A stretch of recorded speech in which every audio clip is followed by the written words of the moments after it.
We're learning more tonight about a local mayor recently cited by Highway Patrol for having open containers of alcohol in his car. A trooper cited Bladenboro Mayor David Hales after a crash in Bladen County this past weekend. WECT's Delaney Tarpley looked over a statement the mayor released and the incident report filed by the trooper. Delaney, what does Highway Patrol accuse the mayor of? Well, the report by Highway Patrol says Mayor Hale's car ended up in a ditch along Highway 131, and the trooper saw several open beer cans on his floorboard.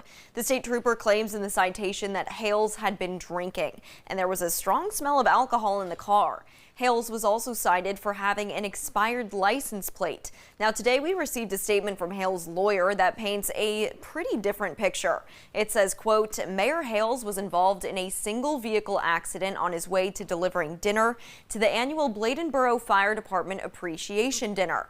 Mayor Hales had to take evasive action to avoid an oncoming vehicle that had crossed into his lane, creating an imminent risk of a head-on collision. In attempting to avoid the other vehicle, Mayor Hales left the roadway and entered a ditch, end quote.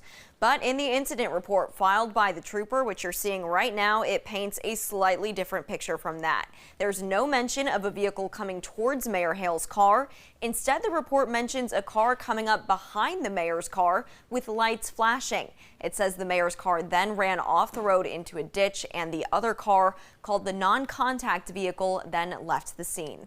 Now, because there are some discrepancies in the statement and the incident report, we reached out to both sides to clarify what exactly happened, but we've not heard back from either the trooper or the law firm. The mayor is due in court February 20th. Delaney Tarpley, WECT News.